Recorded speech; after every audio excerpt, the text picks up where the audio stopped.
আসসালামু আলাইকুম। আমরা গ্রাফটিং করি, আপনাদেরকে গ্রাফটিং করার জন্য পরামর্শ দিই।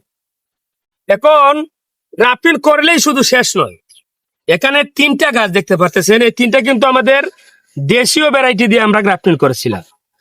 এখন এখানে লক্ষণীয় বিষয় হলো এই যে দেখেন, এই গ্রাফটিংটা কিন্তু অনেক সুন্দরভাবে সাকসেস এবং সফল হয়ে গেছে। এর নিচে কোনো কুশি নাই, এটা আমি ভেঙে দিয়েছিলাম। আর এই যে দেখেন, এখান থেকে কিন্তু জংলি কুশি বের হয়েছে। এটা না ভাঙার কারণে এটাকে আমি ভেঙে দিই নাই, এজন্য সামান্য কুশি আসছে, এসে কিন্তু এটা আটকে গেছে।